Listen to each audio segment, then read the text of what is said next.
Now the key and the reason why I want this arm to be straight and this wrist unhinged is in a moment when I do my motions, that's gonna allow me to create that right arm bend and that trail wrist bend in transition. Absolutely. Instead of me having it so early and then I lose it. So part number one, right arm, right wrist fully lengthened, club face tilted down.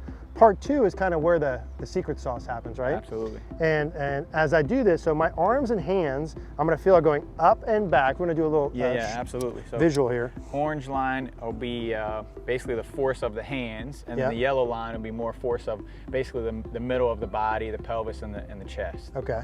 So my arms and hands, once I get my spot, face tilted down, right arm, right wrist, my arms and hands are gonna feel like they go up and back about a foot as my upper body, my body motions are working down and forward. Absolutely. And that sort of creates that like whiplash effect, right? Of the shaft that creates all the good things we want, Absolutely. right? So body if I were to, reacts to that. Yeah, right, it reacts to that. The shaft gets forward, the solid contact, etc. So when I go here like this, what it'll look like is here to there. Perfect.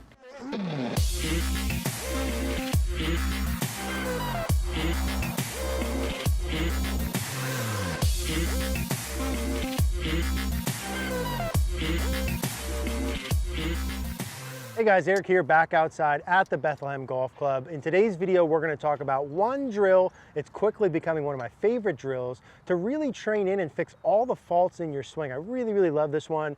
And today, to help in this video is my good buddy, JT Thomas. JT, thanks for coming down. Absolutely. Appreciate you. JT is one of our coaches that coaches with me at CogornoGolf.com. That's where you can send us in your swing video where we can create a custom practice plan for you. We have over 500 videos exclusive to the site, really regardless of what you're trying to fix, get over the hump, maybe you're trying to break 90, break 80, can't quite figure out what's up with your swing. We can help with all those things at Cogorno Golf. If you are looking for in-person coaching, JT is in New York, up in the Northeast, just moved back. He's gonna have an academy opening soon up in New York. If you'd like to come for in-person coaching, we'll include the links for description in the description down below for all those things.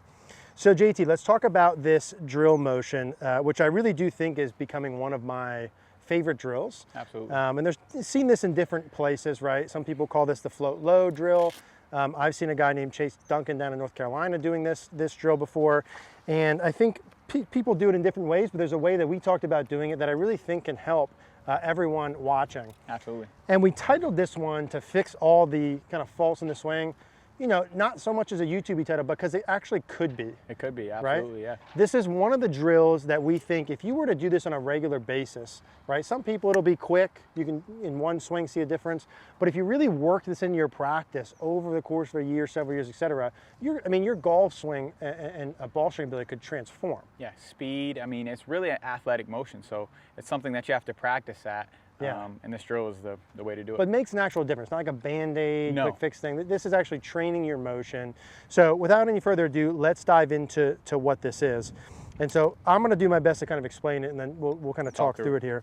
So my goal here is really to train my sequencing or my body motions, how certain segments work. I'm trying to create speed, I'm trying to create solid contact, get a lot of distance for free, all the things we want, right, shaft lean? For sure. And so how we do this, and with this little drill, is I'm gonna take my normal setup. I've got a 7-iron, I think probably a short to middle iron would be fine to start with. Yep. And I'm gonna do the first part of the move, and I'd say there's 3 parts to this. Part 1 is I'm gonna do my takeaway motion, and I'm gonna go back, JT, until my hands are about mid-thigh or the club's about parallel to the ground. Yep. Now there's 2 big keys I think we'd say here. One is I want my arm to be pretty darn straight. Yep. And 2 is I want my wrist to be almost fully unhinged. Absolutely. So the club is parallel to the ground, my right arm straight, and the wrist unhinged. Face down as well. Yeah, I face tilted down, right. So when I go back here and do this, right arm pretty straight, wrist unhinged, and JT mentioned a point I forgot, the club face needs to be tilted down to be able to do this. If my club face is too open, this ain't gonna work. No, he might hit me. Yeah. So my club face is tilted down, a little bit, right? Maybe 20, 30 degrees tilted down here. Now the key and the reason why I want this arm to be straight and this wrist unhinged is in a moment when I do my motions, that's gonna allow me to create that right arm bend and that trail wrist bend in transition. Absolutely. Instead of me having it so early and then I lose it. So part number 1, right arm, right wrist fully lengthened, club face tilted down. part two is kind of where the secret sauce happens, right? Absolutely. And as I do this, so my arms and hands, I'm going to feel it going up and back. We're going to do a little absolutely. So visual here. Orange line will be basically the force of the hands, and then the yellow line will be more force of basically the middle of the body, the pelvis, and the chest. Okay. So my arms and hands, once I get my spot, face tilted down, right arm, right wrist, my arms and hands are going to feel like they go up and back about a foot as my upper body, my body motions are working down and forward. Absolutely. And that sort of creates that like whiplash effect, right? Of the shaft that creates all the good things we want. Absolutely. Right? So if I were to reacts to that. Yeah, right. It reacts to that. The shaft gets forward, the solid contact, etc. So when I go here like this, what it'll look like is here to there. Perfect. Now, as I'm doing this motion and I'm here, as my arms and hands are going up, I'm feeling like my chest, rib cage, shoulder are working down and forward in this direction as my hands are working up. Exactly. So my left arm feels like it's pressing in against my pec. And as I'm doing that, JT, I'm really feeling like I'm trying to create as much speed as I can with the club. With the club. From that little motion. For sure. So let's demonstrate a couple here. We'll kind of talk through some details. But if I were to work in, I'm going to go to here, club's parallel, right arm pretty straight, right wrist unhinged, face is tilted down, key point.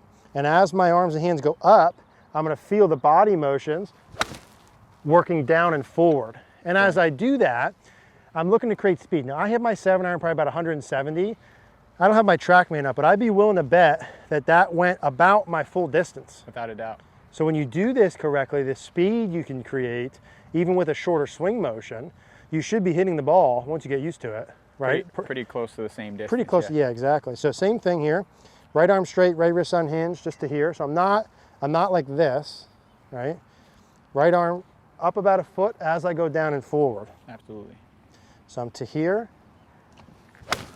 and that's how I create my motion. And that's about as good, JT, as I could hit a ball. And to be honest with you, like the more and more I see this, the more and more we talk about, and the more and more I do this to me is becoming quickly like my favorite drill. And it's my favorite drill, I think, because you get so much for free. Absolutely. Right, so if I do this motion correctly, and I train this in, and I learn how to feel that, I get the shaft lean, I get the dynamic loft, I get the distance, the speed, etc. And so, I mean, for me, if someone were to do this as maybe part of their warm-up, you know, and just train it in on a regular basis as they're practicing with a shorter club, and then, you know, you could do that forever. You could do it forever, yeah. And so I think that's kind of how the stock drill should work. Yep. And you work through that. I think while we're here, maybe one or two little caveats for people. Absolutely. So what would you say could be some ways I could mess this up? What are some things to keep in mind? Yeah, so I think a really important thing that we pointed out was the club face being down.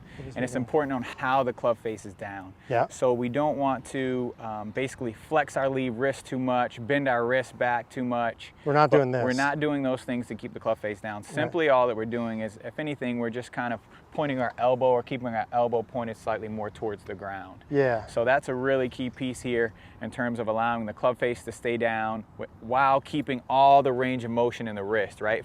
If we run out of all that range of motion in the wrist, then in transition we're gonna lose it all. So we want to have that range of motion, have a bunch of it in that transition, get it all in there. That's a good point. I'm almost fully at my other end of range of motion, which enables me to work the other way. That's a good point. So I'm not gonna go right up hinge here. I can't go more hinge. Exactly. Okay, got it. So face being tilted down.